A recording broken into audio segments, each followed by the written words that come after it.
Peacock is one of the best apps that you can download for your TV. Well, in today's tech video, I'm going to show you 3 different ways of how to install Peacock on Hisense TV.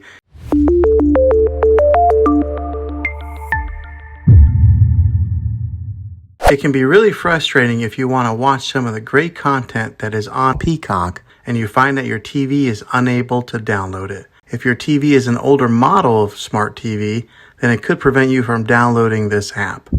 So the way that I'm going to show you how to install Peacock will be able to work on any model of TV, on any year of TV. You just have to have an HDMI port on your TV to plug into. I recommend getting a Roku stick or an Amazon Fire Stick. Both of these media streaming players have the capability of download Peacock. You would then use a Roku or Fire Stick as your main streaming player, which bypasses the operating system on your TV. If you want to spend a little more and get a more robust device that gives you a few more options, then take a look at the Apple TV 4K. All these devices plug into the HDMI port on your TV, no matter how old it is, no matter what model it is. I've had great luck with all these streaming players, and I'll put links in the description down below of where you can get one of them. Well, hopefully this video was helpful for you. If it was, go ahead and click a thumbs up on it. Go ahead and subscribe to my channel. I make tech videos all the time, and I would love to have you back in the next one. Take care.